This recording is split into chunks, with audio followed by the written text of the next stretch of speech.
If you're experiencing frame stuttering in The Sims 4, there are several steps you can take to improve performance and enhance your gaming experience. Follow these steps to optimize your game settings and system. Step 1. Adjust graphics settings. Open The Sims 4 and navigate to the Options menu.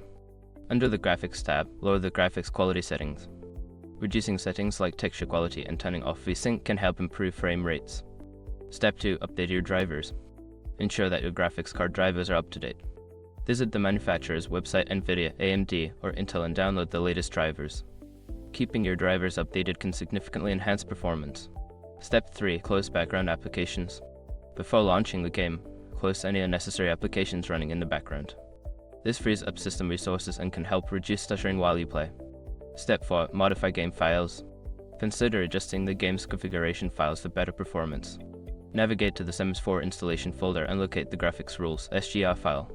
Make changes to settings like resolution and texture quality to optimize performance. Step 5. Upgrade hardware. If the stuttering persists, it may be time to upgrade your hardware. Consider adding more RAM, upgrading your graphics card, or using an SSD for faster load times. These upgrades can provide a significant boost to your gaming experience. By following these steps, you should see an improvement in frame stuttering while playing The Sims 4. Enjoy your enhanced gaming experience.